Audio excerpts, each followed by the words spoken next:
Welcome back to Why Blank Lost. I'm David Bloomberg, and with me is my co-host, a man who needs no further introduction because Derek Levasseur introduced him to the wider Big Brother world on Unlocked this week.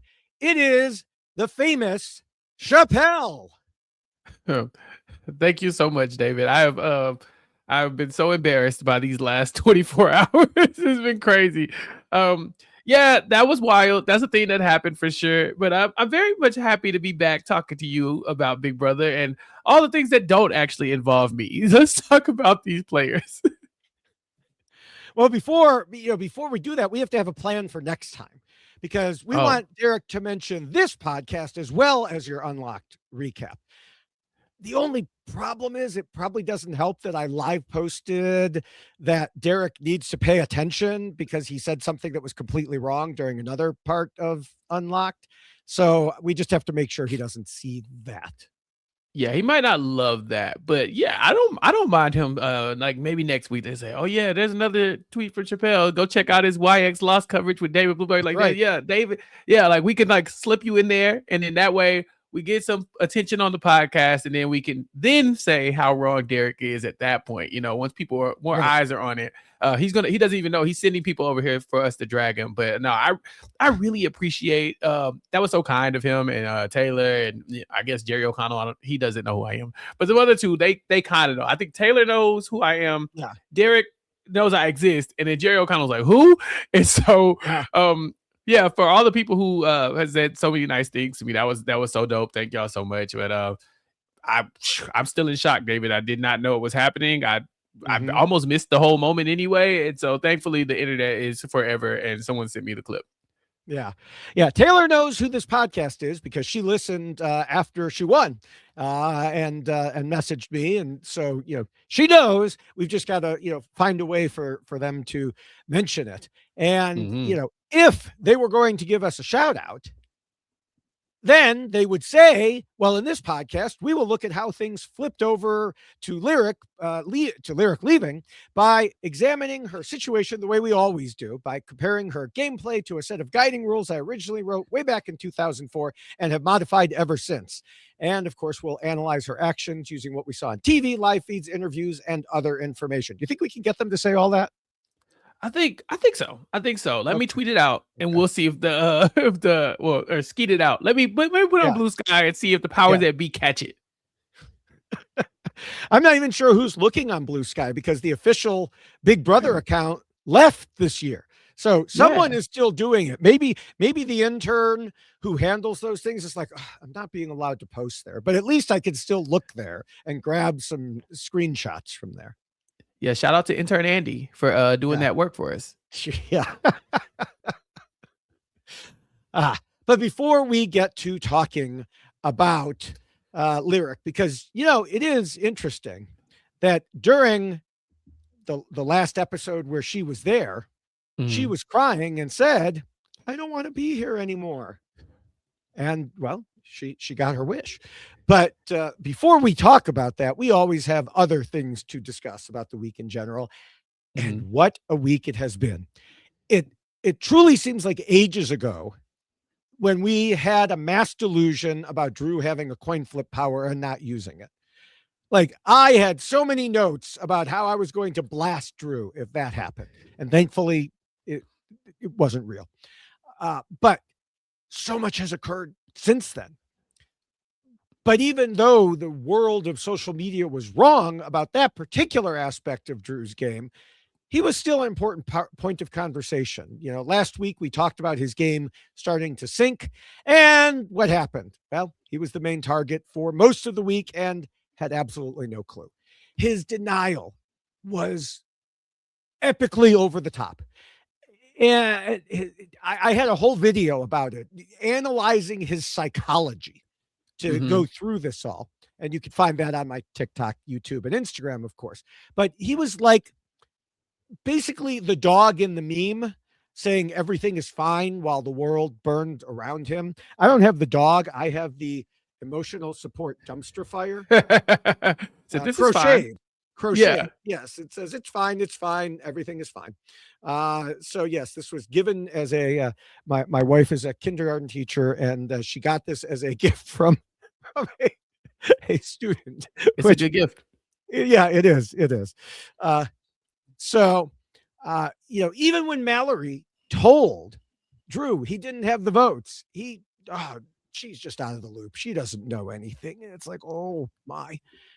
But since he stuck around, he still has no idea how close he came to having a horrible blindside that, unlike the one we did see, the one that gave us this picture, the other great ones. See, that's our reaction here, laughing at this awesome picture of Haley. And also, you've got Dee looking as well right there. But acting. yes. If it had been a blindside of Drew, we would not have been laughing. We would have been like, ooh, ouch, ooh, that's painful. So, yeah. Now he's in. Oh, go ahead. No, I was thinking I might have laughed, David. I might have laughed. I think at some point you got to embrace the chaos of Big Brother, the ups and the downs. And so, yeah, it might not be your fave all the time, but at some point I started thinking throughout the week that at first it was like a slow moving train wreck, right? Like it was like, oh damn, Drew, do something. Drew, do something. Get out the way. You don't see the train coming. Like, oh my God. But then by like Tuesday, I think some of us had resolved, like you said, you had already started your notes about how this guy was going to lose. I think we had resolved to being like, well, he brought it on himself. And so I think we were all going to be sat for whatever the blindside was. I just think we got a different blindside than we were expecting. Yes, exactly. And, now there's a whole new landscape that's forming. But since he still doesn't know what happened, they could easily flip against him again. And I just don't know that he's any readier for it now than he was beforehand. My issue with Drew, and I think you've alluded to this a couple of times, how you say you like sometimes you'll say, oh, I need to update my rules. For Big Brother, I think there are some very specific things that you should just know as like shorthand. These are just basic Big Brothers. It's like with Survivor, like look for an idol. Like that should be pretty self-explanatory. Like if you're in the woods, just put your hand in a tree, see if you can find something. It's not something you got to spend a lot of time on. Right. But when it comes to like Big Brother, there's something to be said about the idea that people feel so comfortable with their ally calling them a pawn. Your ally should not be calling you a pawn. Those two things don't align. If your ally is calling you a pawn, that's not your ally. That's a person who thinks you're expendable. Just like, I don't know when you are going to update the rules, but just like, I mean, like it's like before you get to David's rules, you should at least understand that there's a HOH competition every week. There's a veto competition every week. There's a nomination ceremony every week. The eviction show is live. Don't be a pawn for your ally. Like that should just be in basic Big Brother fashion. Yeah. Everybody should know that, because to me, it just doesn't feel like somebody like Drew should be so comfortable with somebody who they have been working with for 3 weeks saying, okay, there's nobody else I could put up except my ally, when there's like 8 other people in the house. I mean, he did say that. He was like, no, there are other people. I think he just decided that she was so dumb that she didn't realize it, which to be fair, I mean that, it's the sharpest tool in the tool shed. Yeah, exactly. So, and then it was just like I said, massive denial. And as I mentioned, it's about a 3.5 minute video. I went into some other, like I quoted from a psychological study and stuff like that about just the inability to accept new information, because it would harm your brain. It would, because you're so sure that you're safe in this situation. So, but the funny thing is, it's not like, I mean, he did end up safe, but he didn't do it on purpose. No. And in a way, his complete denial accidentally did the trick. If he had known, think about Drew. If Drew had known, he would have freaked the hell out. And Devins, Dee, Angela, they would have all been like, oh, See, we knew he's trying to scheme with everyone. Look at him running around. He's in every conversation and da. Well, yeah, because he knew he was in danger then. But by not doing those things, by sitting back more, because he was convinced that he was safe, he ended up being safe. It was purely by accident, not by any game strategy. Yeah, we've seen stuff like this before in the past where savvy players will pick up on the person who's campaigning the best. It should actually be your target. The person who comes in your room and makes the best case for them staying, you're like, yeah, you're right. You should stay. But because you've now convinced me that you should stay, I now think that you should be the one to go because I've now seen that your skills outweigh the next person's skills. They have not convinced me that they should stay, but if they can't convince me they should stay, they shouldn't be here. This is kind of like the reverse of that, right? It's Drew he's playing so poorly that it's like, oh, now we're not worried about him anymore. Yeah. Had he been actively trying to save himself, they might have said, oh yeah, see, that's exactly what we're talking about. It confirms our suspicions. He is a good gamer. He does have these connections. We got to get him out. We've been seeing that since week 1 with Yash. Yash came in week 1. He's on the block immediately. He almost went home. But then from there, they're like, I don't think he's good. I don't think he's good at the game. And although he does have his deficits, him being bad at the game is what has ingratiated him into the fold. They're willing to work with Yash because they're not concerned about him. Mm-hmm. Now, if Yash is doing that on purpose, then kudos to him. Drew was not doing that on purpose this week. No. He was not doing that on purpose. It just happened around him. It happened to him. And he's able to benefit from it. And I was fully ready to come in here and talk about why Drew lost. And I'm sure we've had a laundry list of things to say. But why Drew stayed is probably a better conversation because he doesn't even know why he stayed. Well, he doesn't know he was in danger of not staying. Yeah, he thought this was the plan the whole time. Yeah. But he turned out fine. Now, someone who is not fine is Haley. AKA Thog, as the nickname that started on Blue Sky, became officially recognized by the Big Brother announcer on Thursday. And so if anyone's wondering, well, how do you know it originated on Blue Sky? There is a deep dive into the history. I wish I had the link handy, but someone did a deep dive to compare the timestamps, and it went from Blue Sky over to X over to Chat BCC. So, Blue Sky again making history because we had the mention of you from your post there, the mention of other people from their posts there, and so as a matter of fact, I think Bradley was the one who originated Thog, if I remember correctly. It seems like a couple people used it about the same time, and Bradley's Blue Sky post was also featured on Unlocked. So it was quite a Blue Sky heavy episode of Unlocked, as it should be. But getting back to Haley, she is so far from fine that she is off in delusional Neverland. Dee, Devins, and Angela basically controlled her entire HOH. But it was done so well that Haley believes she orchestrated a master plan without the help of the vets all the way up until, well, that picture we saw. And so she's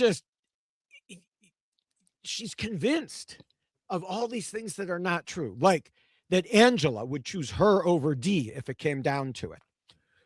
She's convinced Dee's emotions are getting in her way and she can't separate emotions from the game. And it's just mind-blowing that Haley said that about someone else, let alone Dee. And, Dee has gleefully told us in camera talks about how much she enjoys lying to people's faces, and she is clearly willing to do whatever it takes. She's playing a game, and the rest of them are living in the Big Brother house. Dee is not. She is not fully got indoctrinated as a house guest, right? She's not a hamster. She's still in there like watching the hamster. She's just in there with them. And we've seen players like that before where you can tell some of them have gotten really into the social structure of the house. They're, really involved in the fights. They're really involved in the drama. They're gossiping. They're doing everything but paying attention to the game. Dee has the unique talent this season of just being able to be in all those moments, to encourage them even, and then to step back and say, wait a minute, that's not great gameplay. We should do something else. And then also have the like the social capital to get everybody else to come with her. It's one thing to say, I don't want to do this anymore. It's another thing to say, I don't want to do this anymore. Let me go make everybody else do what I want to do. And then she does it. And Dee has so much control over what's happening in this house, her, Devins, and to an extent, Angela, that when they decide something's going to happen, they can make it happen, make you think that it's your idea that it's happening, whether it's good for their game or not. This blindside to Thog, we've all been laughing about it, but it is bad strategic play. Like, there's no reason for you to blindside the people who are not coming for you. They weren't coming for you at all. You blindsided them out of boredom. You had no reason to do this. You could have at least told them, all right, we're going to vote out Lyric. There's nothing you can do, that you don't have the votes, and just been on the same side of these people. But no, they were bored. They thought it'd be funny. They danced around. They laughed about it. And then they just went and just enacted their will on the entire house. And so it's like, when Dee inevitably loses, or maybe if she wins, if she ever loses, we'll go back and we'll be like, why did Dee lose? Well, here's what she's been doing since week 1 that is counterproductive to her winning the game. But none of it mattered because she still had complete control, so we were high on Dee in the preseason. I am still high on Dee. I know a lot of people thought she was a little bit overrated, but I think just these last 3 weeks, if nothing else, has proven that when she wants to lock in, she can. Yeah, and it's interesting. Obviously, we can't here talk about what happened afterwards, but their plan, which we saw right away, and we saw a bit of on Unlocked, so therefore it's not a spoiler anymore, was to lie and have them questioning each other. And at least in the initial hours, that seemed to be working. And so it could be, it was not a great idea to blindside them, but it still ends up working out. Mm-hmm. Yeah. And it's good to be. Yeah, right. And part of that goes back to, again, Haley's delusion, because she truly thinks Dee is another Chuck who sits there and doesn't do anything. Haley has said, well, I pitch an idea and Dee just agrees. And she's worried that she'll have to do all the brain work for Dee by the end of the game. It speaks to this level of mastery that Dee can plant ideas, have Haley believe that they're actually her ideas, and then beyond that, further be upset that Dee isn't contributing any ideas when she is literally the ventriloquist dummy and Dee is the ventriloquist. Yeah, Dee could really find herself in a Chelsea and MJ situation where, about half of the game, Chelsea found her, her puppet, or at least somebody that she could wield as a weapon. I won't say MJ is a puppet, but she definitely was doing a lot of the heavy lifting in the physical department. Chelsea was no slouch either, but between the two of them, they could do whatever Chelsea wanted because they were controlling all the competition wins. If Thog and Dee lock in, there's a good chance that, Thog is thinking, oh my God, Dee, she just doesn't understand. I'm so happy that I'm here to guide her. And the whole time people are like, Thog, you, what are you doing? Dee's going to beat you at the end. And, we've seen in the past where house guests have talked about colluding against the vets. If the vet gets to the end, we're not voting for them. We saw that with Ian's win and versus Dan, right? There was nothing Dan could have done. There was just nothing. They'd already decided we're not going to let our season be marred by a returning player who's already played once and won to come back and win again. The way Thog's social game is going these days, I think that these people would be like, fine, we'll give it to Dee. I just don't think that she would even be able to get Dee to the end as a GOAT because nobody else would vote for a returnee or an icon. If she keeps playing like this and treating people like this, they'll happily vote against her and vote for Dee at the final 2. I don't know what you're talking about saying her social game is bad, because she so believes that everybody loves her.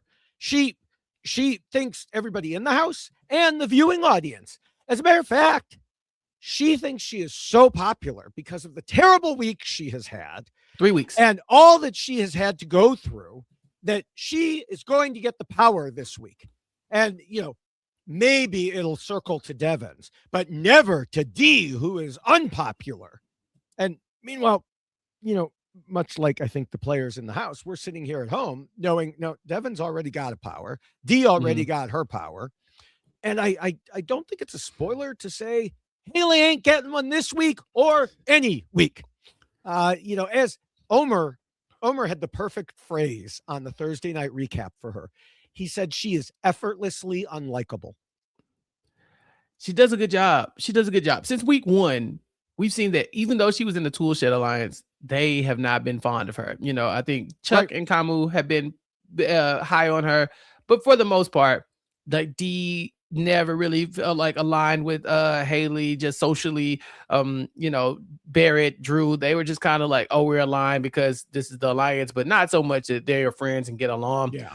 This week probably is the best social week that she's had, honestly, winning Angela over, which is crazy, right? Because prior to this, I mean, she basically just had Camus and Chuck, but then she won Angela over and damn near lost Camus. They're going to battle because she's telling Camus, I think you're into Lyric. I think you like Lyric, blah, blah, blah. You're just looking at how pretty she is. You're being snowed by her.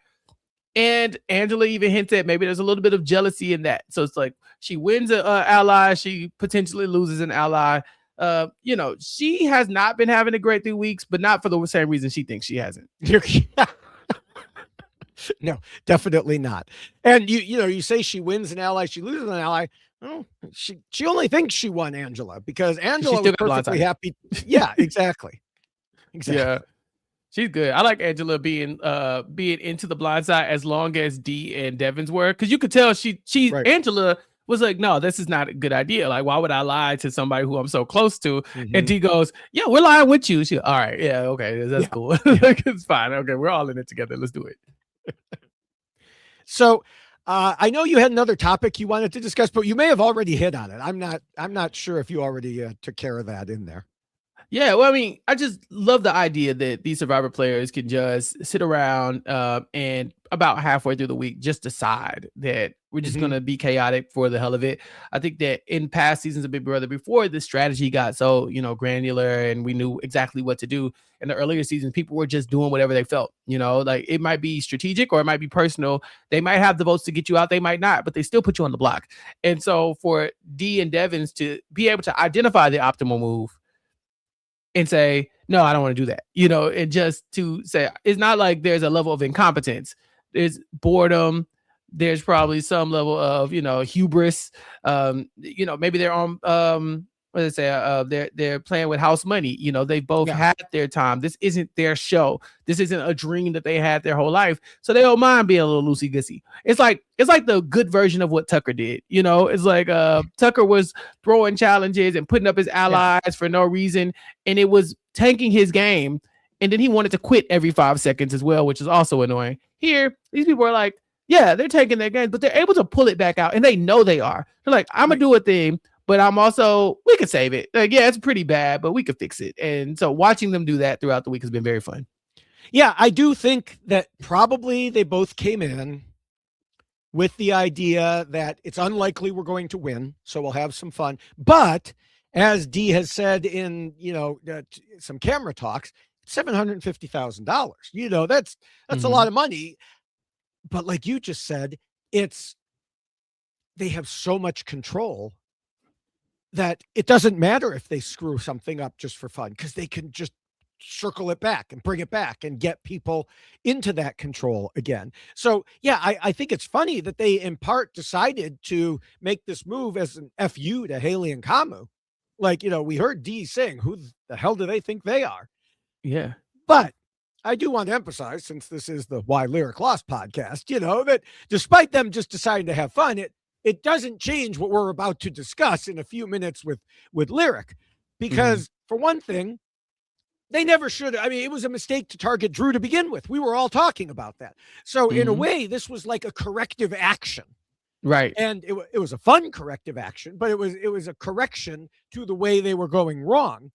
And there are plenty, as we'll talk about, there are plenty of good reasons to get rid of Lyric that were caused by Lyric herself, not by D and Devins. However, they did give us the most entertaining version of getting rid of Lyric. That's for sure. Right. You convincing the red corner to go after Drew so that they go after Drew so that you do not go after Drew is actually crazy. It was your idea. You planted it in their head. Then you blindsided them by not going into it. And now people are mad at them for trying to vote out the wrong person. It's masterful work. but for no reason. Like, this is all above and beyond. It's a lot, like 1,000 steps to go, one tiny step.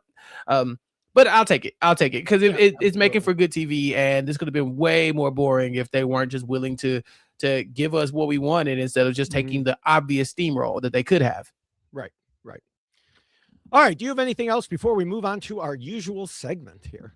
No. This was a fun week in Big Brother history. The show takes so much energy out of the people who watch the live feeds. Even, I guess, if you're just watching the show as well, it can be a little tough sometimes with with your side losing a lot, or you seeing things that you don't really enjoy. But it's the high points, those blindsides, the comp wins, the clutch comp wins, I guess I'll say, and even the outcomes that you just don't think are possible that happen at the last second that make the show worth watching. So I'm very happy about it. Yeah. All right. Well, then it is time for the return of Julie Chen Moonves' Wrong About Blank. Julie, after having a week off, from our critique, came back with a blast of her usual cluelessness this time. When Dalton Ross asked her about how things played out with the crossovers turning on the red corner, Julie talked about Dee and then said, Haley is a force to be reckoned with and has shown she can sniff out what's what. I feel these two women may be pretty evenly matched. And my first thought was, is Julie drunk when she does this interview? What is wrong here? But then I remembered, oh, no, this is actually typical Julie, having absolutely no idea what's been going on the live feeds or even on the show. This interview was done shortly after Dee completely blindsided Haley, took over her HOH, made her look like a complete fool, had that picture that we showed before sitting behind Julie for part of the time. And somehow Julie believes that they are pretty evenly matched. Not to mention that, literally, they cut away from that shock face. It was still there. They went back to it. But Julie thinks Haley has shown she can sniff out what's what. I think that reaction shows that she absolutely cannot sniff out what's what. It's like Julie lives in a universe where up is down, left is right, and bad players are good players. I don't really know how she landed on this. I don't know. Like you said, we know she's not keeping up with the feeds, but sometimes I'm questioning if she even watches the show at all. If she's even seen it. She knows everybody's name. That's cool. But Julie's reads are the worst. I think, we always, the fandom's always casting these like fantasy casts for the traders and stuff like that. Put Julie on the traders. Oh my God. Oh my God. The way she would be at the final round table, just clueless, not knowing who the hell it was, surrounded by traders, that's the type of energy Julie gives, because there's no reason why you should have seen Thog's mouth on the floor like that and thought, oh yeah, she has a good handle of on everything that's going on in the game. Now, mind you, Dee's face also looked like that, but Dee was completely acting and doing and telling an awful lie, a lie that nobody should believe, and it was still working. Whereas Haley was just looking lost as hell. Yeah. I don't know. I worry that if they put Julie on, first of all, that's too many days in a row of work for Julie. Right. She likes to do her one day, couple hours, and I aspire. Yeah. And I mean, I'm retired and I work more than Julie does. So she's living the dream, David. I'm sorry. Look, I can't hate. But I worry if she were on the traders, she'd be one of those clueless faithfuls who's brought to the end and ends up winning. Who was it? Doris? Was it Doris a couple of seasons ago? Yeah, Dolores. I think Lord Ivar, I think, got him a win on trying not to spoil too many of seasons of the traders. But sometimes people get to the end and they just look up. I just don't see that being Julie. I just think Julie's going down with the ship. She doesn't know. Yeah, she's a Mora. She's a Mora rather than So yeah, but throughout Lyric's interviews, she kept saying that. Sorry, I'm switching topics here. I just realized that it didn't ring a bell or anything like that. I was just I got so distracted thinking of Julie as Mora because in my eyes, Mora perfectly emphasized perfect. I have a screenshot of her where she is the I don't know emoji. Right. Literally she's sitting there like that, and I could just see Julie that way. But moving on from her, throughout Lyric's interview, she kept saying she knew she was a goner when Haley nominated her, and of course knew she'd be voted out if she lost Blockbuster because they had to get rid of the person who won things rather than someone who hadn't. Some of these things did play a role, but they weren't actually the primary reasons, despite what Lyric believed. So let's find out what really happened, because at RHAP, we know Big Brother, and we know why Lyric lost. The first and most important rule is, of course, to scheme and plot. Early on, Lyric was not talking much game with anyone, and it wasn't clear if she really knew what to do. I would say, looking back at her full time on Big Brother as a whole, I do think she did know. And what we saw was a mix partially of her purposely keeping a low profile early and partially being too entangled with Rome rather than talking to others. And the reason I'm concluding part of it was intentional is that she did have some opportunities to talk to people and decided not to take them. And then also when things did change, she kicked into gear. So she knew that she had to do that.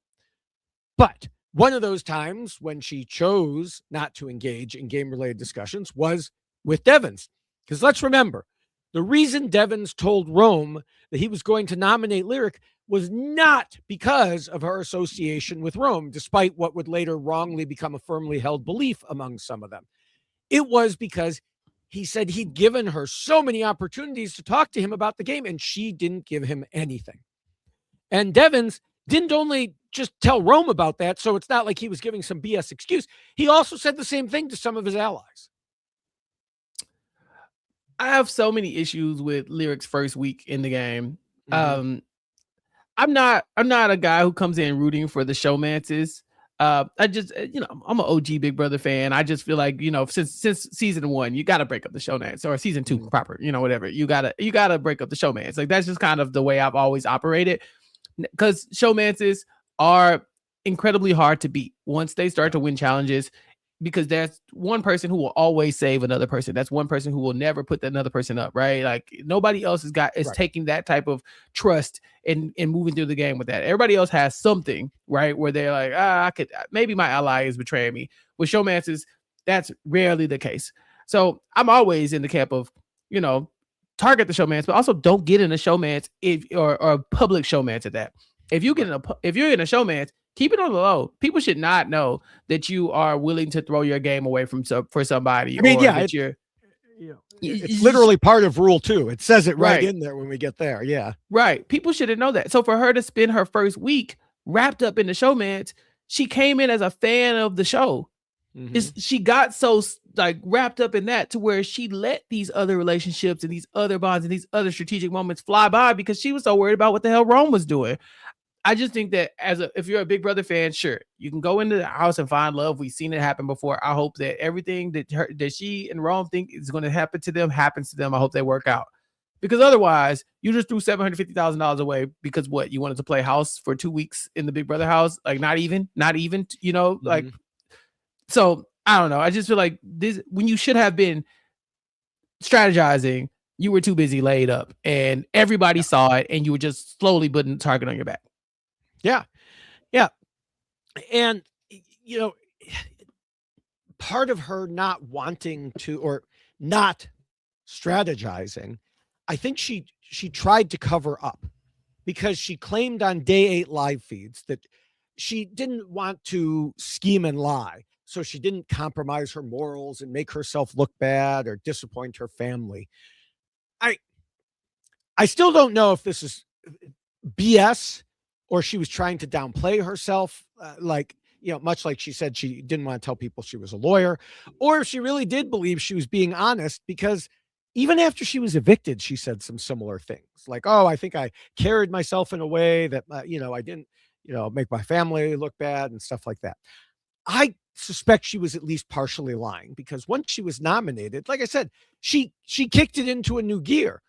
She told Dee, I feel terrible for saying it, but take me off and put Rome up. I want to be here. In my game, I would rather him go than me. And then she went to Devins and said she was sorry she didn't work with him and promised she would never nominate him. And we said at the time, I don't know how this ploy worked, but it did. So many of us were sitting there going, she's obviously lying. But Devins is over there telling the camera, well, I don't know why, but I believe her. And saying I trust her more than I trust Melody. She's a disappointing player because she does have the skill set. We saw it. We saw that she has the chops to do things, but she wasn't locked in. Her mind was somewhere else. Her emotions were somewhere else, and where she should have been, doing the scheming and the plotting and the strategizing and making these alliances and stuff. She was really resting on, well, I have Rome and then I have my friends over here. And we didn't see that skill set really go into work until she had to. When her and Rome are saying, okay, we are, let's pretend to break up. Okay, cool. We saw her immediately get to work. She's working on Kamu right then. And the foundation she laid that week came back this week, where, stuff that she started to do, those seeds that she planted back then, those relationships she started to build with her and Rome in mind, she went and did that. And now 2-3 weeks later, people are still like, nah, I think we could trust her. I think we could trust her. I have a good relationship with Kamu, Chuck. When she turned it on, I mean, Devins to an extent, when she turned it on, she was able to get those people over. The problem is, why isn't it on? Why do you have to turn it on? You like, it's so frustrating because there are so many people who go out at this stage who should go out. They don't know what they're doing. They don't have any type of potential in the game. She had all the potential in the world, and I just think she squandered it. Yeah, I mean, she, like you said, she totally fooled Kamu when he was the HOH into believing she wasn't sure about Rome and it wasn't that serious. And she basically told Kamu she found him attractive and she's holy and he's holy. And I'm just like, holy shit, this is working. To the point that Kamu believed she was, quote, a damsel in distress looking for her knight in shining armor. And, Kamu still ended up telling her that he was nominating her as a pawn. Credit to her for not just rolling over and accepting it. She went back to him multiple times to try to convince him not to do it. It didn't work, but again, that's still better than just accepting it. Yeah, she knows how to play the damsel, but she's nobody's damsel. If she had gone in there, if there was no Rome, right? If there was no Rome, I think we could have seen Lyric do some damage in the game, just being able to float around the house, kind of working her way into rooms and telling people what they want to hear. She was so good at just identifying what you wanted to hear. There was a lot of content online about her baby voice that she used, but she did it to benefit her game. Because you could tell there was a voice she would use sometimes over here. There was a voice she would use with these people. And that was I don't know if it's intentional like gameplay or if that's just who Lyric is, to where she knows, just instinctively how she comes off and how to rope people in. But it would have been so good, had she been able to harness it the right way. Yeah. Now, I do have to say she was not always successful in her scheming. Some of it went awry.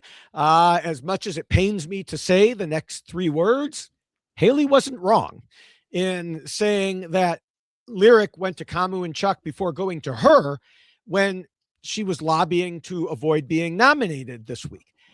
If you want the HOH to do something for you, you have to talk to the HOH. Don't send in the guys you've been flirting with so obviously. It looked bad. It didn't convince Haley. And I think it made Haley more likely to nominate her by showing Haley, oh, you're actually lower on my list. Yeah, and it also is the idea that Lyric had not tried to make a relationship with Haley prior. Right. Yeah, of course. Now you're sending your guys up to come and vouch for you. And now you're coming up. Oh, do you want some water? Do you want this? Do you want that? Would you like anything to drink? Really kissing ass. And you should be. But why are you doing this just because you're on the block? You should have started doing this last week. Where were you? Like Haley says it. I mean, it's Haley, so you have to kind of take it with a grain of salt. But she said, where were you when they were dragging my name through the mud? Now all of a sudden everybody's coming back and telling me all these people are saying these things about me. You were in the room with them. You didn't tell me anything. She's like, I'm not saying that you have to blow up your allies' game, but at least have a working relationship with everybody in the house to where the HOH is not questioning your motives the moment you come to them. I would have questioned her too. Why am I hearing from Chuck and Kamu all these great things about how you feel about me, even though you've never said them to me? When were we going to have that conversation? Oh, wait, now that you're on the block, of course you're telling me anything you want to hear. Haley was not wrong. And yeah, her scheming and plotting did not always work. And to a certain extent, it was part of the reason why the target kept getting bigger on her. Like They saw how hard she was working, and people were saying, she's working so hard, she's got to be more threatening than the people who are not, like Drew, who's walking around with blinders on, not even knowing that the people are coming for him. Yeah. Now, there was another situation where she had a strategic misstep, and this was in a conversation she had with Dee. So part of the reason Dee decided she wanted Lyric gone was that they had this discussion, they had this conversation, and Dee was kind of hinting around to see, would Lyric be interested in going after Kamu, Haley, and Chuck? And Lyric said in interviews that she said no because she knew Dee was in an alliance with them. But Dee had also told Lyric that she was not really in an alliance with them. She was just pretending and lying to them. Still, in Lyric's mind, I think this whole thing seemed to be a trap. Mm-hmm. And I will acknowledge it can be difficult to read a situation. And it's certainly possible that Dee could have been trying to get her to say something she could use against her. But instead, by not saying it, that was how she gave Dee something she could use. And this actually happened to Lyric twice. We'll get to the other one later. But it reminded me very much of RHAP's own Asia Welch on Survivor. Because, and it's not because a guy named Rome was part of the reason for her leaving too. It's rather, the situation was one where Asia was approached about voting out her tightest ally. It was Saul. And even though they didn't need her vote to do it, so she was like, well, why would you ask me to if you don't need my vote? And she thought it was like a loyalty test. Mm-hmm. The problem was she didn't know what the right answer was. Would saying yes, that she would jump ship and work with them, show she would be loyal to them? Or would it show she wouldn't even be loyal to her closest ally and therefore couldn't be trusted? And, she ended up saying, no, I'm not going to turn on him. And they voted her out for it. Lyric said she wouldn't go against the people Dee was trying to hint that she should, and they voted her out. So in both cases, the people asking the questions were indeed being straightforward. The problem was in not knowing whether they were straightforward.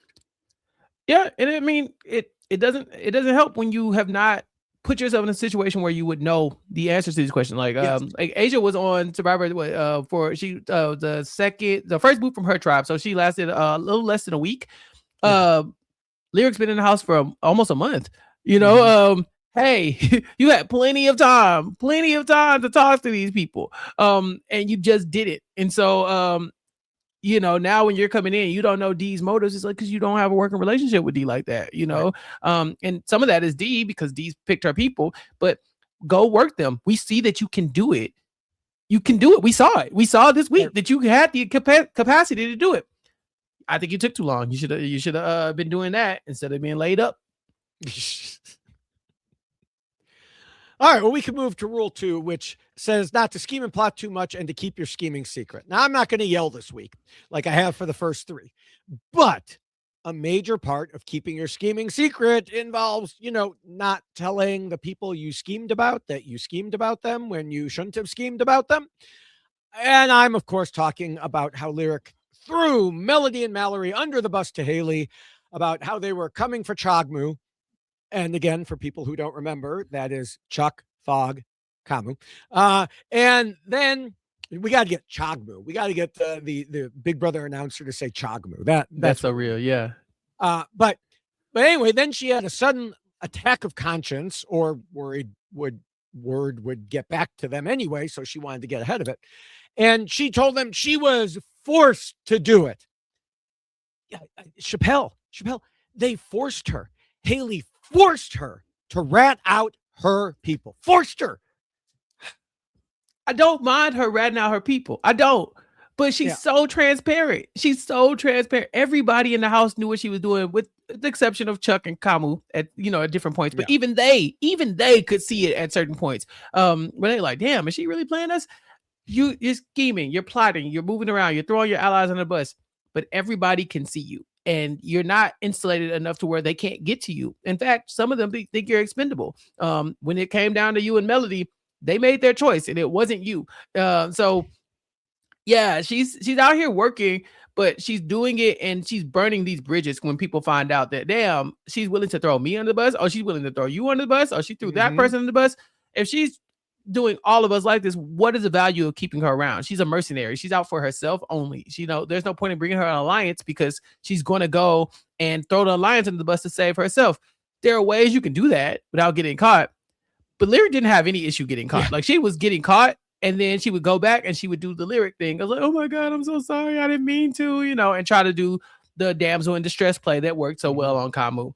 And when it worked, it worked. But once it didn't, you couldn't put the toothpaste back in the tube. They saw you for what you were. You showed your teeth a little bit too much, and now people are afraid of you as far as like your loyalty, but also they know you got some chops for the game too.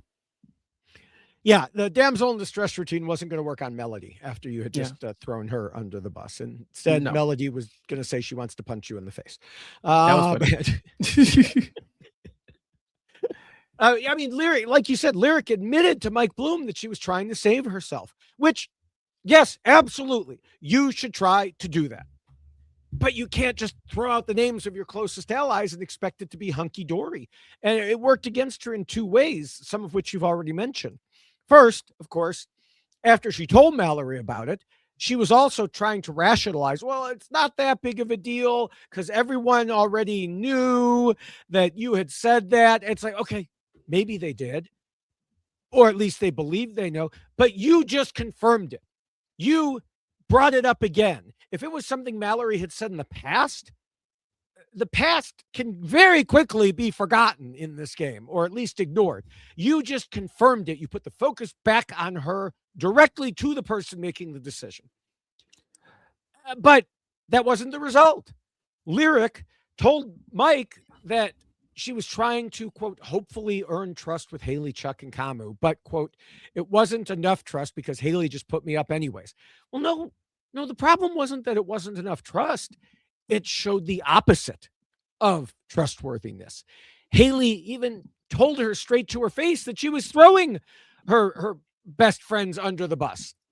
And we're back to the situation that I talked about with Asia on Survivor, where she was asked to turn on her number one ally, that I just mentioned. I said there were two situations. This is the second one. In this case, Lyric did throw the ally under the bus and was immediately punished for her disloyalty. As Haley said, she doesn't trust someone who would quickly abandon her friends and allies like that, like you mentioned. And it's true. Why would I think you will suddenly be loyal to me if you wouldn't be loyal to people you've been friends with for a month? She was clearly being opportunistic, which means she would do it again in a heartbeat. The good version of what Lyric is trying to do here is Vince last season. Vince was a mess. He was a mess from day one all the way to the end. But Vince could go and backstab his allies and then drag them back into his gravitational pull because they were his allies. They were his actual allies. He had created bonds with them. So when he went and burned them, they were like, damn, I'm still working with him.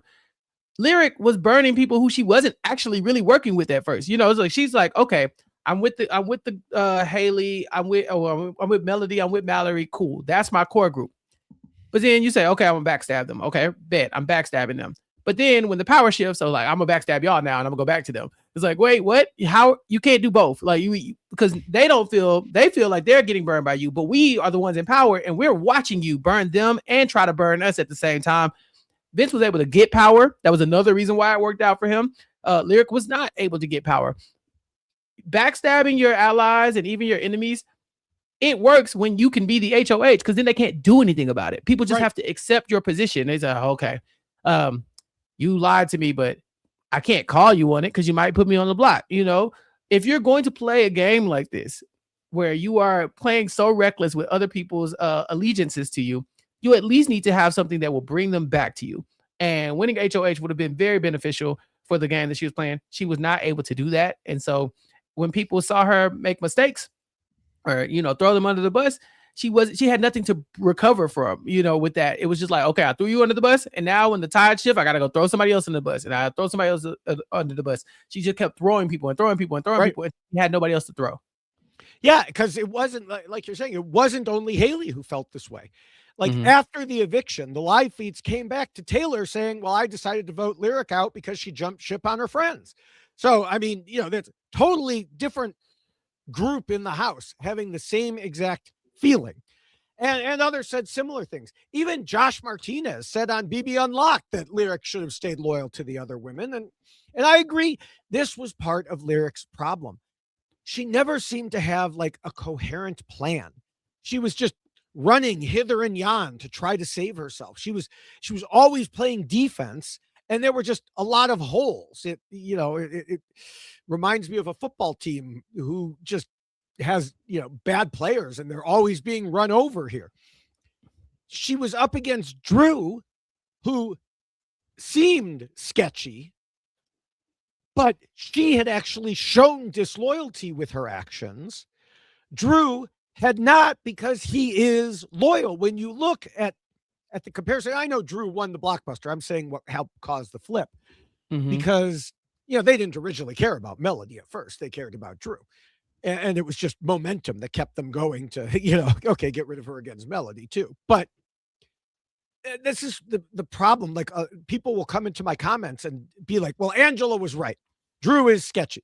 I'm like, you show me one thing that Drew has done, because every action, no matter what he says, yes, you may see him saying in an edited clip in the DR, or when prompted, as we discussed last week, or to Melody, or to one of the other young women there. Oh, yes, I'm with you, da, da, da, da, da. But every single action he has taken showed his loyalty, whereas Lyric's actions showed her disloyalty. I love a self-interested player, though. She broke the rule. She did.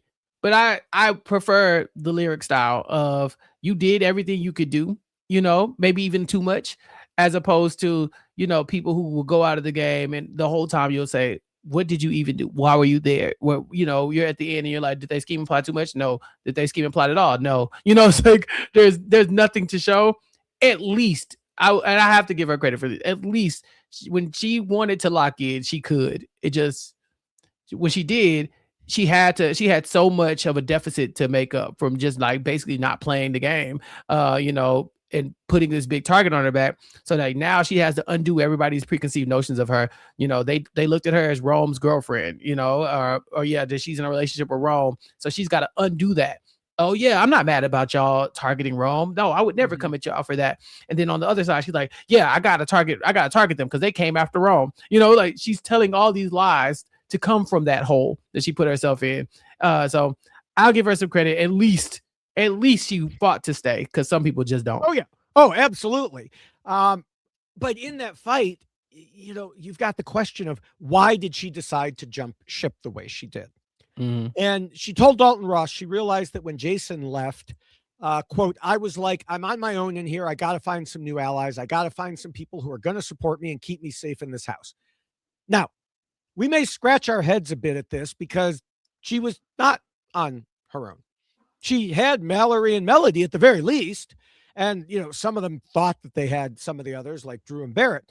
But, okay, let's give her the benefit of the doubt and say she realized that Drew and Barrett were actually part of the Toolshed Alliance.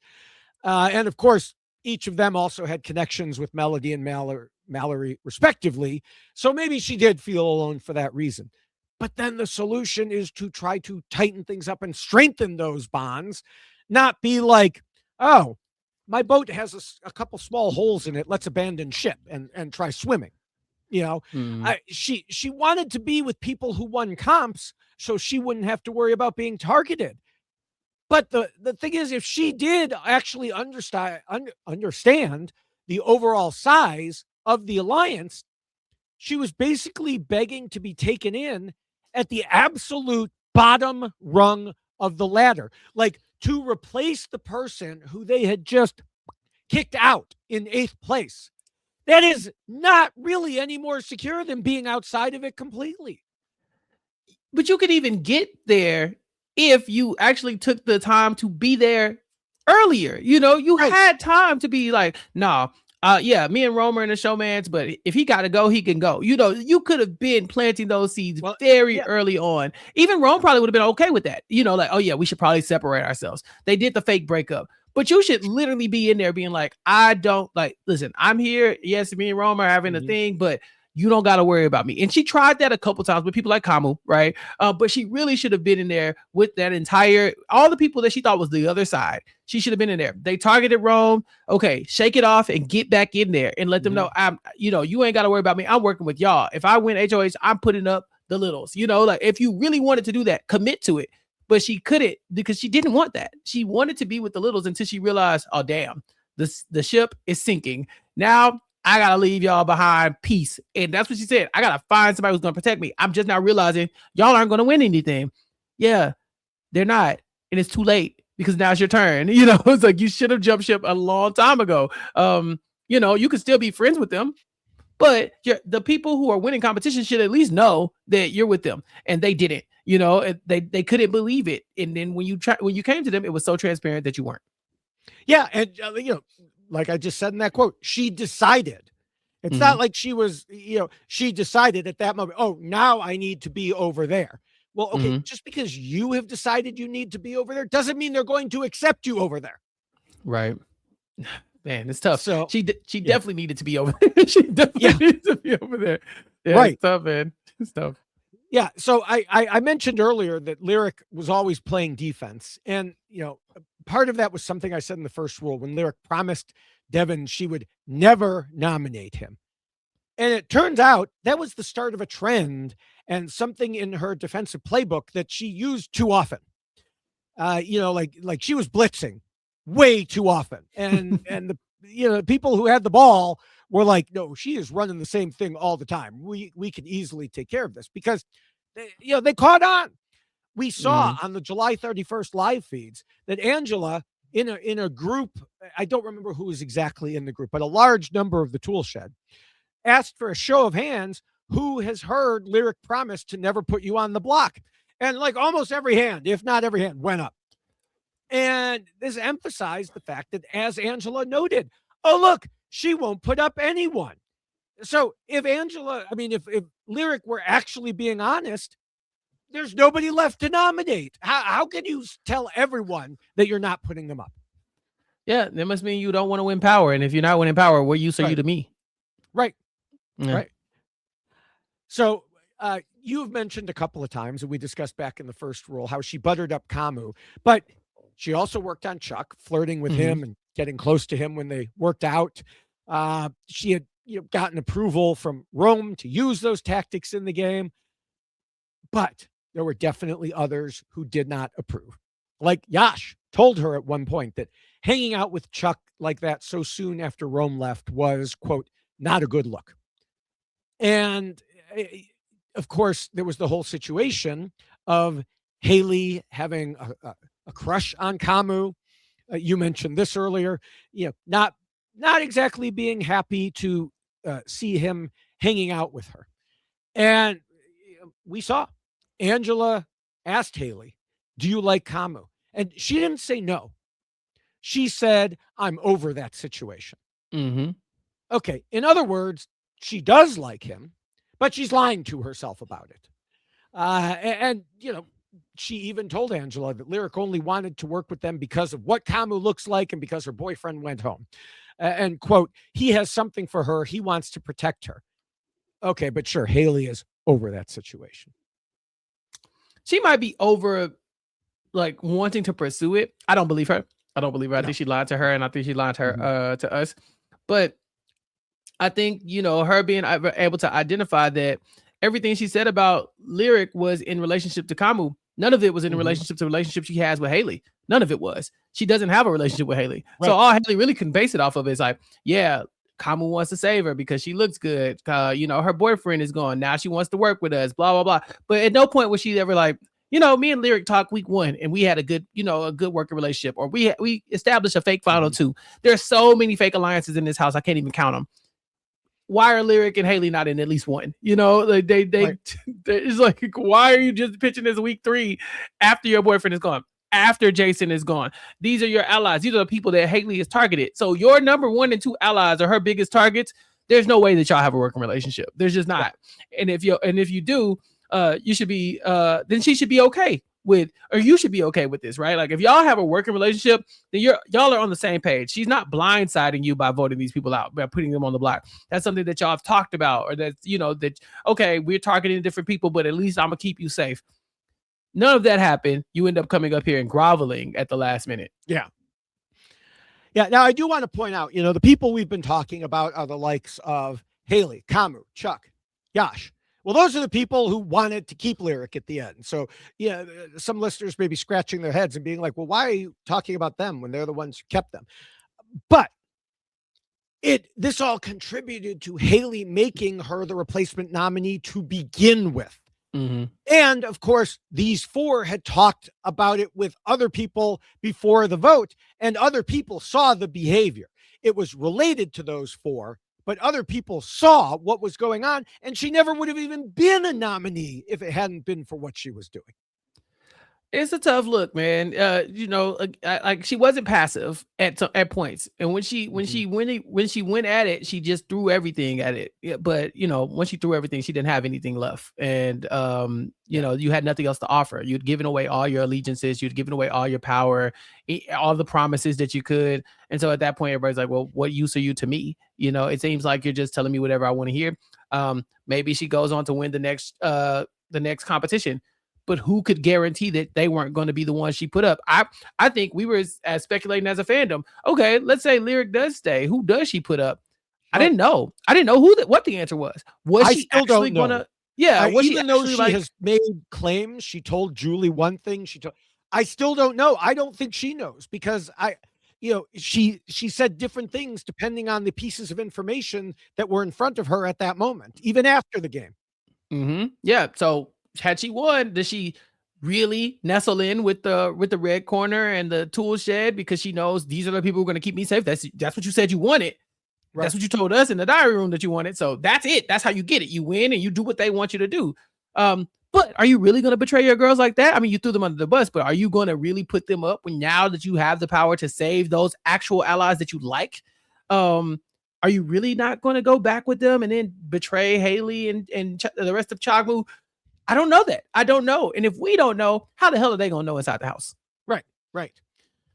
All right. One more thing I want to mention. You already mentioned this earlier, but I think we have to at least address it in Rule 2. Was this haunted Lyric from the start of the game, her obvious duo with Rome. Being in a showmance like that shows everyone where you stand. And I don't care if you fake break up. In fact, it made it worse because, they had this huge kiss goodbye at his eviction. And then there was the flirting after she left. And it set everyone's minds spinning, as we already discussed. But even she acknowledged in her interviews that she would have been better off in the game without the showmance. Of course, she believes it's true love and her life overall will be better. So it was worth it to her. And who knows, maybe that's true. Even if the road ahead is not so easy, their love will lead the way for them like a guiding star. But the love song is already over for her in the game sense. Yeah, I mean, the showmance they give and they take away, right? They're great when you can get power, and they're a target when you can't, and you can't contribute. And Rome and Lyric found themselves on the side of the house with the least amount of power. And so she's latched onto a side of the house that has very little power. They're not. I think we were calling them not misguided, but they just didn't have a leader. They didn't have really anybody to move the strategy around. And so I think I called them the uncoordinated side. Uncoordinated. That's a really good word for it. That's what I was looking for. Uncoordinated. They're the uncoordinated side. You find yourself on that side with a showman. He goes out. And then you're like, okay, now let me play a game where I'm flirting and social and all this other stuff. It's like, but it looks really weird because a second ago you were the damsel in distress getting your showmance ripped away from you, and everybody saw how much y'all in love. I mean, it doesn't help that Rome made a public display of we're in love and made this huge kiss Yeah. because y'all had a fake breakup. What about that? People are going to remember the fake breakup. People are going to remember you coming up and being like, nope, I'd rather it be Rome go than me. No one's gonna trust that when they see Rome come and mark his territory all over you. When you go to flirt with Camus and Chuck, yeah, they might buy into it a little bit, but a part of them has to be like, what is Rome thinking about this? And what should I think about what I just saw with you in Rome? You know, you put so much salt on your own game that by the time you tried to really play, you already had so much to overcome just being a part of that Showmance and not really knowing how to keep that on the low. I mean, you know, at least she picked two of the dumbest members of the house to try that on. So she was good. She had chops. I can't diss. I was very proud of some of the things I saw her pull out. All right. Well, that was a very long rule too, deservedly so. Let's move on to the third rule, which talks about the need to be flexible. Now, we of course just talked about Lyric moving all over the place and the problems she had with it, but did any of that fall into the type of flexibility discussed in this rule? Well, I do like that she wasn't rigid in her gameplay, right? Like at first it was, I'm with Rome, but then it was like, oh, we need to break up. Okay, fake breakup. Let's go.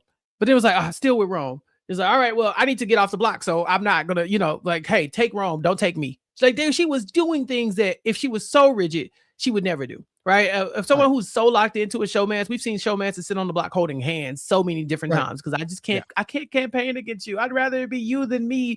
Right. Not her. She was like, no, you could be you, it's fine. But it took a lot to get her there. Right. Like, it's like you shouldn't have had that huge of a target on you from week one, day one. I can't call you flexible if you're talking about getting married after 8 days. After 8 days, that's like the antithesis of flexibility. That's very stable. That's like you're 8 days and y'all are talking about marriage. So it's like there are portions of her where I think like, yeah, you should have been a lot looser. But when she got loose, David, when she decided to be flexible, she was open for all comers. Like, hey, everybody can get it. Who y'all want to do? Who y'all want to? Who y'all want? Y'all want information on them? Y'all want information on them? Just don't pick me. She took Sandra's anybody but me strategy to the 10th power, and I appreciate that, but I don't know, David, is that too flexible? Yeah, I mean, I have to go back to something that I said in Rule 2, that although she was running around like that, she didn't have a coherent plan among all that running around. The idea of flexibility is, of course, to set yourself up so you have multiple choices in the way you proceed. Instead of doing that, she dropped her best choice and tried to get a new one. And, she didn't wait till she was actually in that new choice to drop the first one. She didn't try to play both so she could see which way the winds were blowing. She cut the line to one and jumped to the other with no guarantee they would catch her. And she ended up just kind of splatting on the ground instead.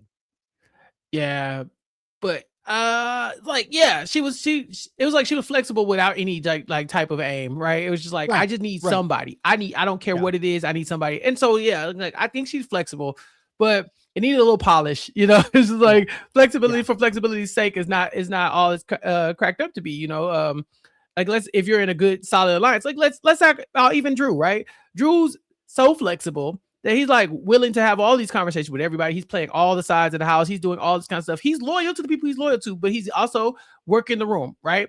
That's great until they see it. And then once the people see like, hey, you're working the room, even though he's not, like you said, his actions or his words are saying one thing, his actions are different. So he's telling them, I'm loyal. It's like, oh, you so loyal with us? Then why are you laid up with Melody all day? It's like, well, you told me to. It's like, but all day? Like, are you loyal to us? They start to question it because they could see it. I think for Lyric, like, yeah, she was flexible, but nobody was willing to let her in because she was too flexible. She just didn't have any type of like a foundation to her loyalty. It was just the highest bidder at that point. Yeah. And it's so early in the game, David, to be like that. Like I could see that in the jury phase where you're just trying to bounce in from win to win, just trying to make it. But damn, it's the early stages. You're supposed to be in an alliance of 6 to 8 people by now, to where you're locked in. Y'all are going to win something. Y'all are going to flip the house. And they had so many opportunities, David, to like actually make some flips happen. And it just didn't work out. Yeah. And that's the thing. Yeah. She just, like I said, she's just running around. She was constantly playing defense and trying to think of it. And it didn't without a plan, you're just going to be spinning at that point. Mm-hmm. Yeah, it's tough. All right. Well, the fourth rule says players should not let their emotions control them. And Lyric was, of course, Rome's Showmance partner, and we already discussed some of the problems with that. But she at least tried to make it seem like she was playing unemotionally, like when she was nominated by Devons, telling D, I feel terrible for say it, but take me off and put Rome up. I want to be here. In my game, I would rather him go than me. And of course, that was a plan they had both agreed to. So, he was willing to sacrifice his game for her. She was not willing to do the same thing. So, props to her in the game for that. But she wouldn't have had to try to prove it wasn't a problem if it hadn't been a problem. It was a problem so early on, Right. We talked about it with Rome. She got wrapped up in that love bubble. They both did. The reason why when we were talking about Rome, I was like, he let his emotion get he didn't get emotional in the sense that like, oh, I'm getting called out, I should clap back at Devons and go scorched earth. But he was so wrapped up in that love bubble with Lyric that he couldn't see the other pieces moving around him. He couldn't tell that these were bonds he was letting go. She gets the same criticism. Had she not done that, had she had this same similar energy of just like, I'm going to the highest bidder, whoever can give me safety, she would have been right there as the bottom of the Toolshed Alliance for the last 2 weeks. And they would have been fine. She would have been fine. Right. She'd have been the bottom of Toolshed Alliance. They won all the power. She would have never been a replacement nominee or anything like that. She'd have been fine. Now, maybe they looked at her as like, oh, like kind of like Drew, where they're like, I don't know if we could trust her. She's playing all the sides or whatever. But at least her loyalty wouldn't have been questioned. But being loyal to Rome and his side, Rome leaves. You're still kind of loyal to Rome and his side because Jason's there. Jason leaves. Now you're like, oh yeah, all of it to y'all. All of it to y'all. It's like, no. You dug that grave when Rome was here, when you were so wrapped up that you had to be latched on to him and he had to be latched on to you, and y'all had to do all your things together. So yeah, that was when the emotional Lyric was there. But I will give her credit. Once he was gone, once Jason was gone, emotional Lyric was gone, and she was like, as much crying as she did, I don't think that made her an emotional player in those moments. Like, she was crying. She was not happy about the things that she was doing, but she did not let that stop her from doing it. And so, I'll give her some credit for this rule. Yeah, I agree. I agree she gets the credit there. I do have to go back, though, to her telling Haley all about Mallory and Melody and then running back to confess her sins. And, earlier I mentioned I wasn't sure exactly why she did, but in interviews, she said she felt guilty. But if you're going to make a move to cut off your former allies, you can't go crying back to them and tell them about it. Yeah, and that goes back to the emotion thing, right? Like, I think guilt counts. You can't let guilt take you out of the game, right? This is a strategic game. It's cutthroat. You gotta lie, you gotta cheat, you gotta backstab sometimes in Big Brother. It has to happen. And so if you can't lock in and say, this is not something I'm going to be able to do effectively, then don't do it. If you can't throw them under the bus without feeling bad about it and having to come back and, admit to it, then you shouldn't be doing it in the first place. Do something that you can do something within your wheelhouse. I always tell people I would never play a game like this because I can't do that kind of thing. Like, I'm fine nicing up to people, all that kind of stuff. Like, that's perfectly fine. But when it's time for me to backstab somebody, they're dead to me. They have to be. Like, I can't go back to them. That's not a skill that I have. Where the good Big Brother players, they're able to do that and then come back and say, all right, we messed up, but let's get back on the right page. I would be such a Lyric in that sense of like, I couldn't do it and then not feel guilty about it. And to where, so like she went a step further by going and admitting it. I would never do that, but I definitely would not be able to do the things that she was able to do in this week. Yeah, I feel like I'd be able to, if only because I had a lot of practice at my old job of doing things like that. Like with my boss, it was often with my boss for a lot of that time, it was often a game of, you have to determine who she's mad at someone all the time. So it's like, you have to make sure it's not you. So, hey, if that means backstabbing someone, you got to backstab them and then, come back to them later. So that aspect, I think I'd be fine with. Other aspects, not so much. But yeah, that aspect, I think experience would be fine with me there.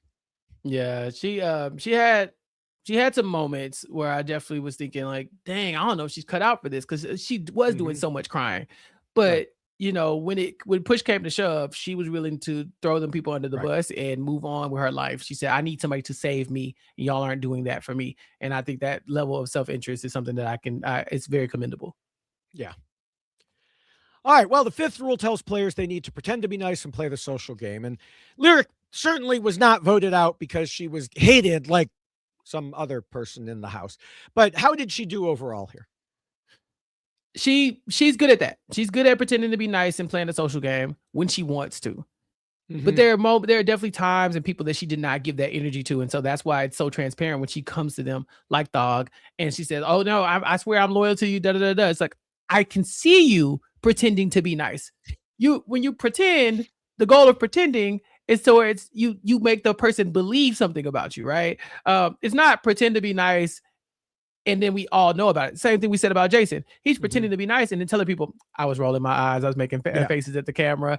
Wait a minute. That's the part. That's the part that you're screwing up on. It's not the pretending. It's the people should also not know you're pretending. And with Lyric, it's like, she's got to be lying to somebody. Everybody cannot be cannot be her favorite person right now. She cannot be so completely loyal to everybody. When that scene that I think I alluded to it earlier, where she comes into they're talking trash about Kamu, right? Thog's like drinking the wine out the bottle. Very good, like villain moment for Thog, I would say. And then doorbell rings. Oh, look, it's Lyric. Hey, do you need anything? You want some water? You want any lunch? You want something to eat? How many times have you offered this woman something to eat over the last month? How many times have you come up and just, hey, just checking on you? Would you like that? If that's your MO, then nobody would question it. If you're the person who's always doing nice things for people, always cooking, always bringing stuff, nobody questions it. But if all of a sudden now that I'm in power, you're up here, it's like, this looks so fake. And because it looks fake, it's like you're not pretending hard enough. So there was definitely people that she could have pretended better with, for sure. Yeah. Yeah. I think in general, she is a nice person. I think that, when she left, people certainly, like I said, they didn't do it because they disliked her. And there were plenty of tears to go around when she was voted out by the people who were her friends and had previously been her allies. But so they felt bad about it, just not bad enough to keep her instead of Melody, and a lot of that was exactly as you said, the transparent nature of the pretending. So I guess, pretend, do a good job of pretending to be nice. Pretend well. Yeah. Pretend well. Yeah. Don't let the people know you're pretending. That's kind of weird. But she did know she had to do it, which was evident by her doing it. But also, like, she said something pertinent to this rule in her interview with Dalton Ross. He asked what the hardest thing was about being in the house, and she responded, the discipline of knowing that if you get upset at someone and having to keep that in and contain that, that's the hardest part, having the discipline to contain it. And yes, that's where pretending to be nice comes in. And I do think, I don't know who she was upset at. Like, she talked about having to contain being upset. Even now, after she's out, I don't know who she was upset at in particular that she contained. So I guess she, did a good job in that regard. Yeah, she really didn't just give the same energy to the people that she was mad at. Like, if you look at, she wasn't openly being mean to anybody, which is great. Right. But, it was clear where her loyalties lied. It was clear. It was clear that she was with the littles, whether Melody and Mallory. It was clear. Like Lala was not like, oh yeah, me and Lyric got a secret final. There was none of that, right? For Lala, there was none of that for Haley. There was none of that for even Devins. Devins was saving her like off the strength of the Rome thing that happened. So she did a good job. I think that when we in the preseason we talk about who do we think is going to do the best job following the rules or whatever, and I think we were high-ish on Lyric in comparison to some other people, obviously. But I do think that although these rules are broken, there are levels to where you can break some of these rules. And this is not a rule that I would say she failed at miserably. I think that she could polish it up if she ever played again. It would be fun to see if she could utilize these skills. Yeah, I mean, I gave her a 7 Yeah. I thought that she would, be able to show, that she could do it. And I still think she had potential. Like you said earlier, it's just, yeah, the potential went away because of a main reason that just, scattered it from there. It happens. All right. Well, the sixth rule says not to be too much of a threat. And we already mentioned it earlier in the game. Lyric was avoiding strategy discussions and even later never admitted to being a lawyer other than to Rome. So that was good. And there were some other things that she did to reduce her threat level as well. One of them you mentioned earlier, changing the tone of her voice according to who she was talking to. That was definitely a tactic, like you said, whether intentional or just learned over the years, to just make herself appear less threatening. And I know some viewers found it very annoying, but you know what? Big Brother players do a lot of things that are annoying. And if it works, great. It reminded me a bit of, people are going to throw tomatoes at me for this one, of Tony Vlachos saying how he modified his body language for Winners at War to make himself seem less imposing and more submissive. Yeah. The difference is him doing that was not as noticeable on screen because we didn't see it all the time. Right. Whereas her voice, obviously, much more noticeable to us, especially watching the live feeds. And it, what she did definitely helped convince at least Kamu and probably Chuck that she was a poor damsel in distress who needed to be rescued. It was working. It was working. Yeah. I can't hate her. Like she was trying to minimize her threat level. Even I think wearing the pigtails, I think it just like kind of gives like an infantilization of yourself, right? Where it's like, I shouldn't worry about them. They're just a little girl, She's like, yeah, that's me. I'm Wilwix. You don't have to worry about me. That's kind of the vibe she was giving. And I think it was working. And I want to give her kudos for that. I think that the majority of the house would not have said she was a threat. I think that toward the end, she started to show her teeth. And it became that she looked a lot threatening, but I won't criticize her for that. There are some things that you're just like you can try your best to do something, and then if the chips don't fall the way they should, sometimes you just end up floundering. I think she ended up in a place where she was floundering, and if you looked at it from the grand scheme of things, you're like, one day this woman could be a threat, right? This woman could be a problem for us. I think anybody who's been watching the live feeds have been like, hey, Lyric is somebody you should be watching, but I think she did a good job of convincing them that she was not somebody that you should be watching until it was too late. Basically, It was like, once it became transparent, everybody could see it. Yeah, and some things that changed were like she won that veto, and she crushed everyone in that veto. She showed that people might need to worry about her in the future, especially as compared to other people who haven't showed that. And I mentioned it earlier. She said in interviews it was obvious she would go home against someone who hadn't won anything. Okay, that's not obvious. I said that too. It's not like she was Keanu or Kelly winning everything over here. So, a bit of an exaggeration there on her part. But was she more of a threat because of it? Sure. And like you just said, more importantly, because the way she was trying to manipulate people and got caught doing it. That was more threatening to other players, especially in comparison to who she was up against, Melody. And it's not her fault that Melody was just not playing. Melody was not taking an active role and just being like, no, you know what? I'm going to make myself look small. Maybe they won't vote me out. That is not what she was doing. Melody, her feelings were hurt. She was up. One of her biggest ops put her on the block. She thought she was up against her Showmance with Drew there.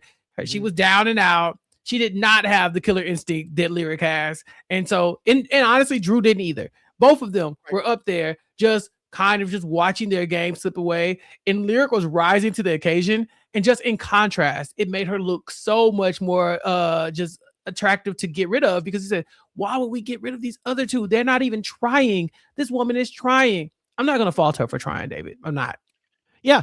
And it's like I talked about earlier that Drew accidentally saved himself. I would say the same for Melody. I had all sorts of notes about how in the days leading up to the vote, she just sat around. I think on Wednesday, she talked to one person other than, Drew and Mallory.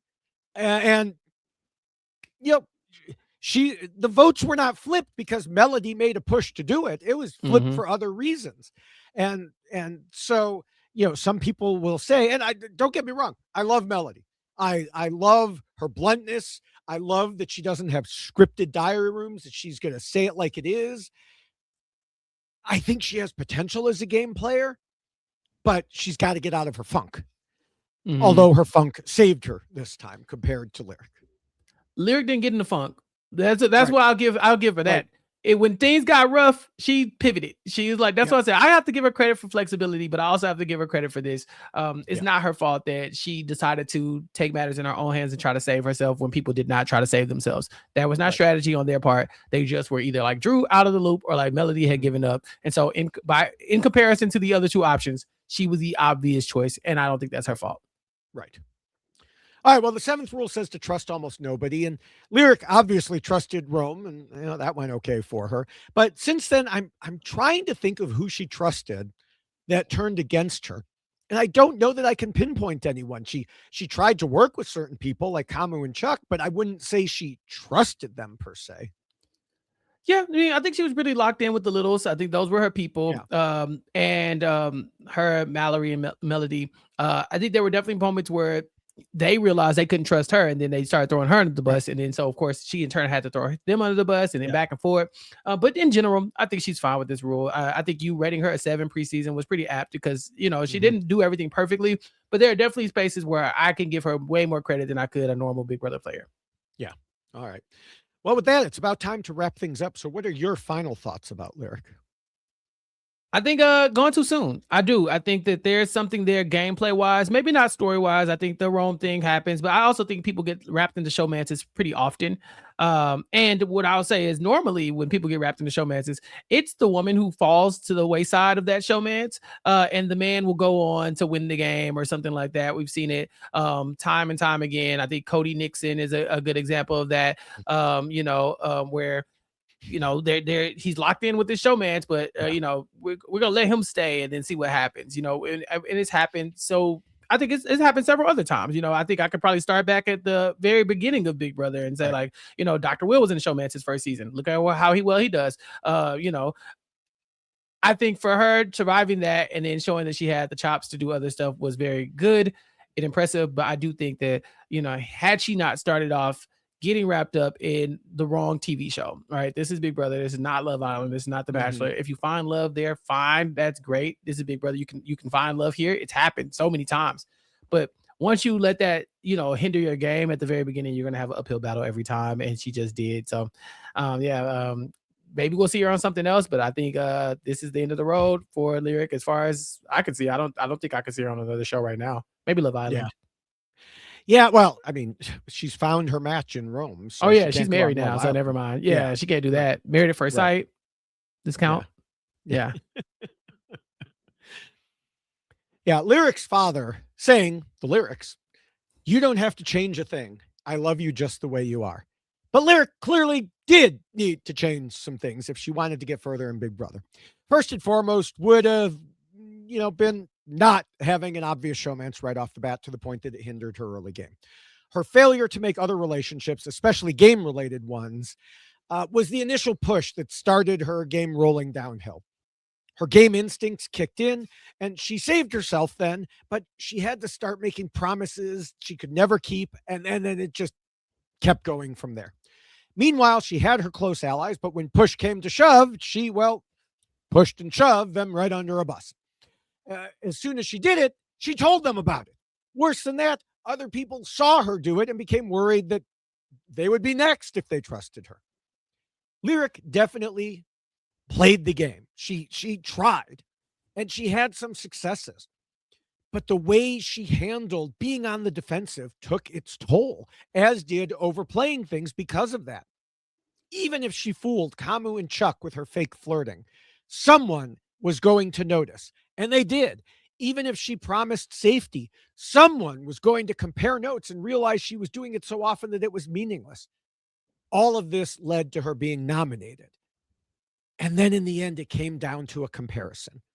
Who would people rather keep around? Her or Drew? Her or Melody? For the battles to come, she was sucking up to the wrong side. Even when given the opportunity to declare herself against them, she wouldn't do it, which only added to the perception that she couldn't be trusted. If she tossed aside the people she was closest to, how could anyone believe she would not do it again? Drew and Melody, however, had very definite targets. They could both be used as weapons and shields. That made them more valuable to keep around.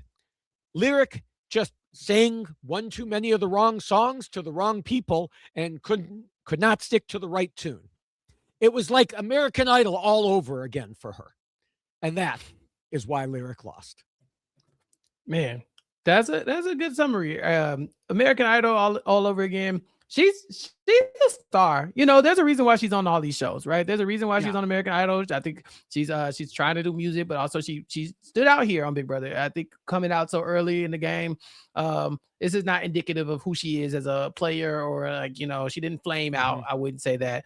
And I don't think she was a flop on TV either. So I'm sad to see her go, but hopefully we'll see some more of her in the future. I don't see it, but you know, maybe it'll happen. I'm sure we'll see Rome and Lyric, the wedding of Rome and Lyric, broadcast on CBS, hosted by Julie Chen Moonves. Yeah, Julie loves this show, man, so much. So yeah, oh God, you want to talk about something Julie was wrong about? I get it, love one another, but Julie, goddamn, this girl got out the house right now. You already talking about marriage? Stop it. Because she breathed.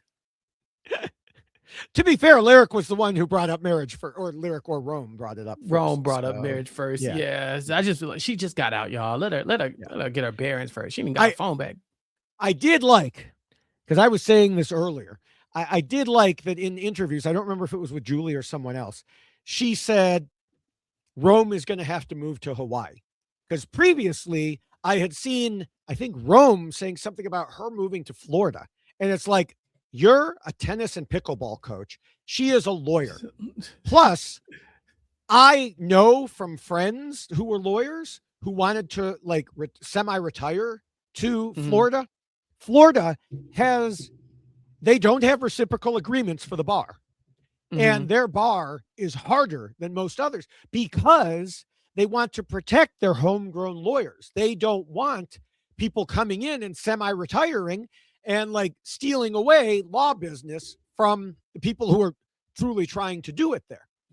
So I think it only makes sense. Sorry, Rome, your tennis and pickleball coaching is a lot more transportable, especially to Hawaii, than for her to pick up her whole life and move to Florida. And he's already moved from Michigan once. So, just go to Hawaii.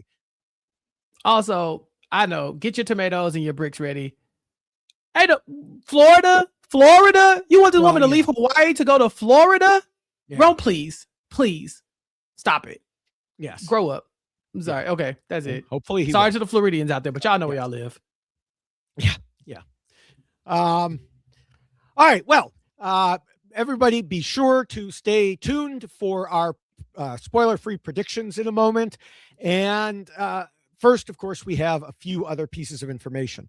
I want to mention that the rules we were referencing here are similar to the Survivor rules, and those rules come in a shorter and much more colorful version in poster form. And so you can go to robhasawebsite.com/yxlostfeed, scroll down to the poster, click on it, and order it. They also come in poster on a t-shirt form and checklist on a t-shirt form. So again, I know we don't have any Big Brother ones. I know. But these are similar. And if you're a fan of both, then by all means, click away. Now, also, since Big Brother is a 24/7 game, make sure you follow us on social media to get all our full thoughts, including those made famous by Chappell on Unlocked. I have not made it to the creator segment yet, probably because I don't sing songs, which no one wants to hear, by the way, but I do post videos every day on TikTok, YouTube, and Instagram. I'm at David Bloomberg TV. I make about 2 or 3 per day. Fun stuff from the show, some live feed updates, my thoughts on what's happening, the occasional psychological analysis. Like I said, I just passed 15,000 followers on TikTok, trying to get to 10,000 on Instagram. I won an award on TikTok. I won a contest called Confessional Chaos. It's a TV and movie award. the way TikTok works, they haven't actually told me which of my entries won, so I can't like promote it. They've told me they're going to let me know, but they haven't. But still, I won an award there. I placed in 2 other TV related categories. So it's great that this is happening. I wish I could advertise and say, "Hey, look at these videos, these award-winning videos." But you'll just have to come watch all of my videos there. And like I said, trying to get to 10,000 on Instagram. And I have a little over 50,000 on YouTube. So come join the fun. That's incredible. David, I just hit 3,000 on YouTube like today. Like, seriously, Yeah. like I think today. This Well, I'm morning at glad you midnight. did. I'm glad you, yeah. I mean, my YouTube was, I want to say it was, I hate to say this, but it was kind of a fluke. I had one video, an Australian Survivor video, that went super viral. I believe it is the most viewed, certainly Australian Survivor video, possibly Survivor video anywhere. It has like, I don't know, 90 some million views, and it's just something I put together with music and stuff like that. And that helped get a lot on YouTube. And then, yeah, I've been happy that many of them have stuck around. So just yeah, follow me everywhere. In addition, I have started podcasting about The Traders Australia Season 3 on the Tradar podcast. I co-hosted episode 1. I will be co-hosting episode 3 shortly. I'll be back once a week all season. I'm also going to be co-hosting some of the Traders India podcasts, which starts this coming Thursday. And then the Traders Ireland was just announced for the end of the month. And then the Traders US is going to come shortly. They are trying to kill me. Can't you wait until Big Brother is done, please? But you could find the Tradar, that's TRAIDAR, either on YouTube or wherever you get podcasts. And of course, you can find all of my various accounts at Linktree/David Bloomberg, including Blue Sky. We talked about it already. We make our social media homes there. We encourage everyone else to do likewise, and join us there. Yep, I'm Chappell's Kickback on Blue Sky, and you can find David at David Bloomberg. You can follow me across all social media platforms and check out everything we're doing over on Recap Kickback. That's at Recap Kickback on all social media platforms. I cover your favorite shows, movies, and all things entertainment. This week, finishing up House of the Dragon with Mari. We have a Brent Steele that we're doing. It's a Big Brother game, but with some cartoon characters with me, Gia, and 8 Ball Bangers, Isaiah as well. So check that out this week. Chantel and I are still going live every Sunday to talk about the Flavor of Love cinematic universe. So there's a lot of good content over there. And if you're a Big Brother fan, you can catch me podcasting about all the sloppiness of Big Brother, all the mess that you won't hear me talking about here as much, but you can catch that behind the paywall, patreon.com/RHAP on the slop. And then every other week talking about BB Unlocked, where I don't know, you might catch my name get dropped on the episode. That's kind of cool too. So, catch me in all those places. And thank y'all all for supporting, like I said, all the kind of things that you said about the name drop this week. Yeah. Your House of the Dragon podcast with Mari has been very helpful to me in watching that, and I often share yours and Mari's opinions, especially about things that are going on there, and hearing her frustrations, especially about it, really helps me out, because I can't remember half of these people's names or what's going on, and I wonder why they're focusing on certain things, and then I listen to Mari and she's saying the same thing, so that's great. Yeah, same. I'm bad with the names. If you're listening to the podcast, if you heard me, but Mari she's good. She's good when it comes to that kind of stuff. And so it's been a very fun experience, and thank you for listening. Yeah. I also want to let everyone know, in case you missed it when I mentioned it a couple of weeks ago, I will be at RHAPCon in Milwaukee at the end of August. Hopefully I will see some of you there. If you haven't gotten tickets yet, you can get them at rhapcon.com. And it looks like it'll be a fun time. And so definitely, if you see me, if you want to get together, if you want to chat, come up to me, talk to me, just be warned. I have a terrible memory for faces and names. So if we've met before and I don't recognize you, or we've chatted on Blue Sky or on Facebook, I apologize in advance if I don't remember. It's just me. It is not you. It is me. And so, but please feel free to come up to me at any time. I will no doubt be wearing, the Why Blank Lost shirts, and hopefully we'll see a bunch of those there as well. They should come up to you and say, "Oh, I loved you on the Why Larkin Lost podcast," and Yeah, see if you remember that name. That name I remember. Yeah. Yeah, go talk to David at RHAP. It's gonna be so cool. Like I said, you're gonna be wearing the shirts. Hope I've been trying to push for y'all to get some merch. We'll see what happens. Yeah. All right. Well, time for predictions. As I said before, we write these up before the HOH comp.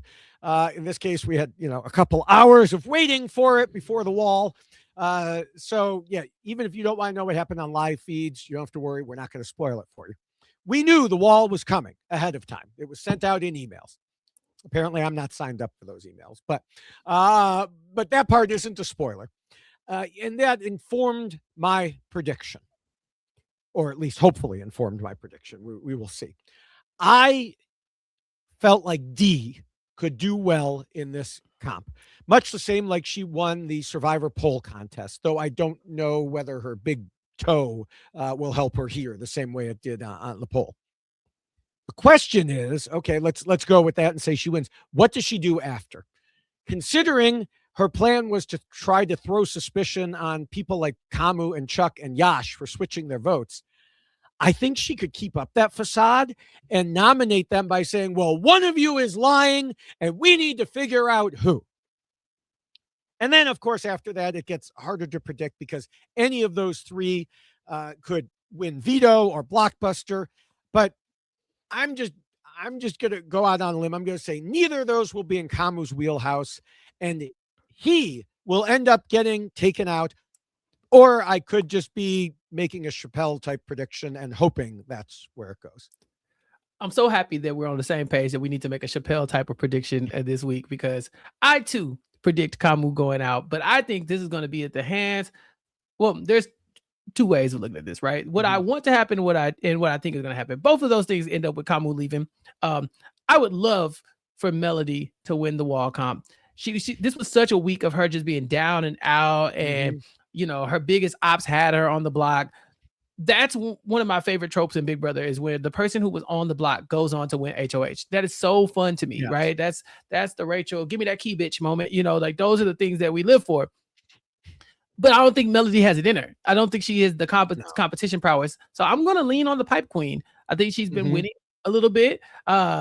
She's jacked, she's got some arms on her, and so I don't know how beneficial that's going to be in the wall. Yeah, she's got some pipes. And so I'm very excited to see that, like, okay, boom, she's got low center of gravity. We've seen that work on the wall before too. And she hates the red corner. And so for me, I think that if Mallory ends up winning this, she puts up the entire red corner. You got Haley, you got you got Chagmu, you got Haley, Chuck, and Kamu on the block. Whoever wins or doesn't win the veto doesn't even matter, because two of them will be on the block on eviction night. And then at that point, whichever one will go, I just think it's going to be Kamu. So that's my prediction. Yeah. All right. Well, as we wrap up, I want to encourage people to check out the RHAP patron program at robhasawebsite.com/patron. In addition to the Facebook groups and Discord and discounts on things like RHAPCon, Rob has several patron-only podcasts for Big Brother, including the one you already mentioned, The Slop, and a Q&A, and some other things. I honestly, I can't even keep track of them all. So there's a lot of reasons to become a patron. Yep. It helps you support shows like ours. This network needs to be funded to keep going. And so the patron community is definitely very beneficial for that. It's a great community to join. But the quickest way to get into that is robhasawebsite.com/patron. Yes, and make sure you're subscribed to all of the RHAP podcasts at WeKnowBigBrother.com. I mean, We Know Survivor also for the other part of the year, but you just go in, select your podcast service of choice, find all the good Big Brother content, great Big Brother content like us and the live feeds and the episodes covering each, recapping each TV show. Everything else is there.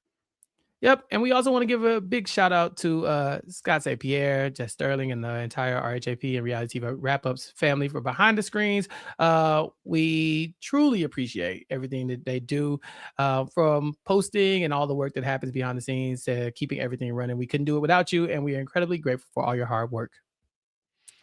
All right. Well, also, thank you, Chappell, for another great episode. This was our longest. I did not necessarily expect this to be our longest so far, but we had a lot of things to discuss, both with Lyric and before getting to Lyric. We will, of course, see everyone in a week once again to hopefully discuss why Camus lost. We will have to find out. And in the meantime, find us everywhere on social media, as we discussed earlier, to get all of our immediate thoughts on things that are happening. But until then, bye.